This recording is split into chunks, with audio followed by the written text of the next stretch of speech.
Welcome to another edition of Distant Voices. My name is Andy Pruitt, and I'm the Assistant Arts and Culture Editor at Willamette Week. And today I am joined by an award-winning Portland chef, Gabriel Rucker. Gabe, hi, thanks for being with us. How are you doing? I'm doing well today. I'm doing it, it's trying times in our country and the world right now, but I am keeping my head above water and trying to help keep some of our employees' heads above water as well. That's good to hear. You're joining us from a venue, one of your restaurants there, that people have not seen for many months now, and I'm sure they're looking forward to getting back in there at some point. Do you have any idea when you'll be able to reopen? And if you do, what might that look like? How might it be different? I think we have a rough idea of when we will be able to reopen. However, I don't know if that's when we will reopen. Right now, it looks like Noma was going to apply on the 5th, but I think they're pushing it back a little bit. That's fairly, news really comes at you on the daily right now. So I think they're pushing it back a little bit.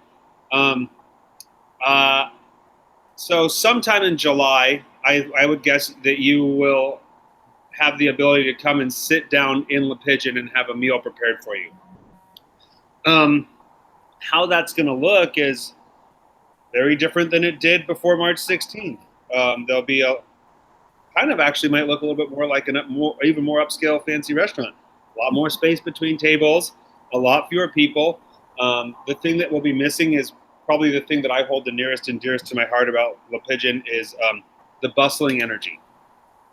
We won't have that. We'll do our best to recreate it, but with about 12 people in here eating at a time, it's not going to have that. Another fun way that you've stayed connected with the temporary closure, I've learned, is that you've started a cooking show. What inspired that idea? So we did it. We're not doing it now because I'm actually working like a full-time. I'm working full-time now. But we did. It turned into Cooking with the Ruckers, and it started by like what are we going to do? When we shut down abruptly, it was how do we stay connected? How do we keep a connection with the people that support us, that thrive, that follow us on Instagram, that are interested in food, and it was everybody was in the same boat. All of a sudden, it was like a bam. A grenade went off. We're just all of a sudden we're stuck at home, and so it started out by me I was like, hey, maybe I'll make like one of our recipes from our cookbook, and just so people can watch me do some cooking and remember that I'm a cook, and maybe I can also cook and remember that I'm a cook. And I gave my wife my iPhone and turned on Instagram Live, which we had never used, and I just let's see, what was the first recipe we cooked? What was the first recipe we cooked, Big Dog? Steamburgers was second. Steamburgers was second. We did these cod miso bowls because we closed down and it had some cod. It was going to go bad, so it's like, hey, I got to use this up. And then all of a sudden, my son Freddie was like, he turned 3 on the March 23rd, so right in quarantine, and he was right there. He can't say his C's. He pronounces a C with a T. So he says, "Are we doing tooting? Are we doing tooting? I want to toot." And if you're a parent and your passion is cooking, and one of your children all of a sudden wants to do it with you, you better seize that opportunity, because there's going to come a time in the not too distant future where your kids want nothing to do with what you're doing. And so my wife was having a lot of fun doing the filming. I was having fun doing the cooking with my son. And it just kind of ballooned into this thing, and all of a sudden, more and more people started following me on Instagram, and more people started talking about it, wanting more, and interacting, and it became a thing that it really, not only did it kept me in contact with the community, which is what I love cooking at Le Pigeon. I'm in contact with people. We're sharing stories, we're sharing energy, but it also brought my family close together. So lots of things are going to look differently on the other side of this, including Portland's culinary scene or just our restaurant environment. Yeah. What do you think it might begin to look like over the coming months, say July, August into September? Portland is full of non-corporate small restaurants, right? When you think of Portland restaurants, you're not thinking of McCormick and Schmidt's. You're not thinking of the Cheesecake Factory. Those do exist, but that's not what you're thinking of when you think of Portland restaurants.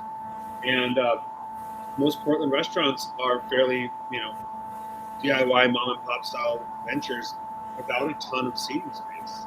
And to be honest, we're gonna if the to go format that we're currently in is working, we're gonna keep it going as long as possible because we have a better idea of how to make it. I don't know what it's going to look like. It's going to be tough because I know that we're a fairly successful, well-run restaurant. We're just skating by if we want to. Yeah, for sure. I don't want to sound grim, but like the reality is there's probably going to be less restaurants to choose from in the coming years, and it's just it's scary to think about. It is. There's a lot of disruption in the restaurant scene, and it's going to be upsetting for a lot of people. And that's not the only aspect of our world right now that's in a lot of upheaval. Yeah. Obviously, we've got a lot of pain in our city right now and across the nation in regards to the killing of George Floyd and the Black Lives Matter movement. Now, as a business owner in Portland, are there ways that you've been reacting to and supporting the movement and what's been going on in general? Yeah, so to be completely honest with you, I think that I have been a little bit had horse blinders on. I've been very aware of what's going on, but when I have been trying to find my voice in the matter, I think that I've kind of, pardon the French, had my head up my own ass a little bit and been thinking about how do I save these businesses? How do I keep these people employed? How do I keep them on their health insurance? And I woke up the other morning and had a really nice conversation with my wife, and it opened my eyes up that, we need to, what can I do?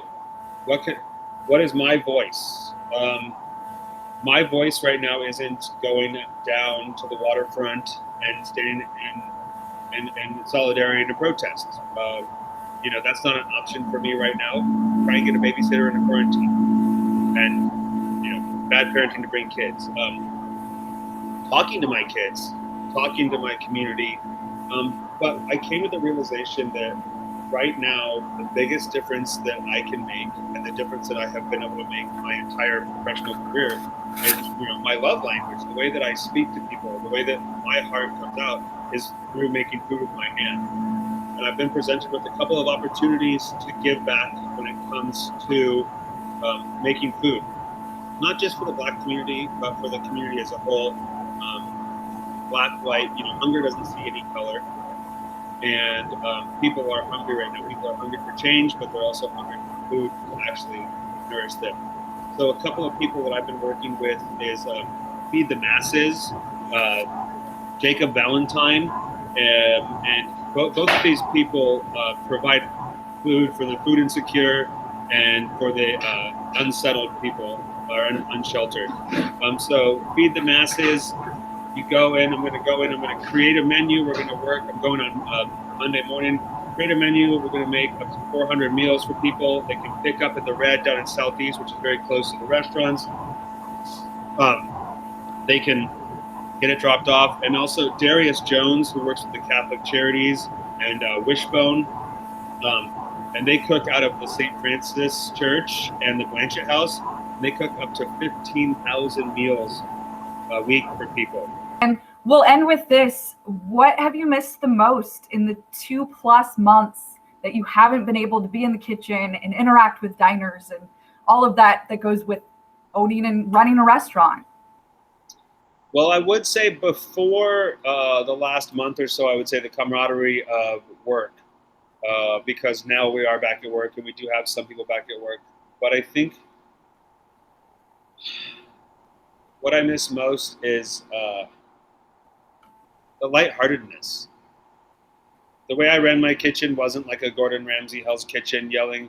I mean, I was in the trenches with you, laughing with you, crying with you, picking you up when need be.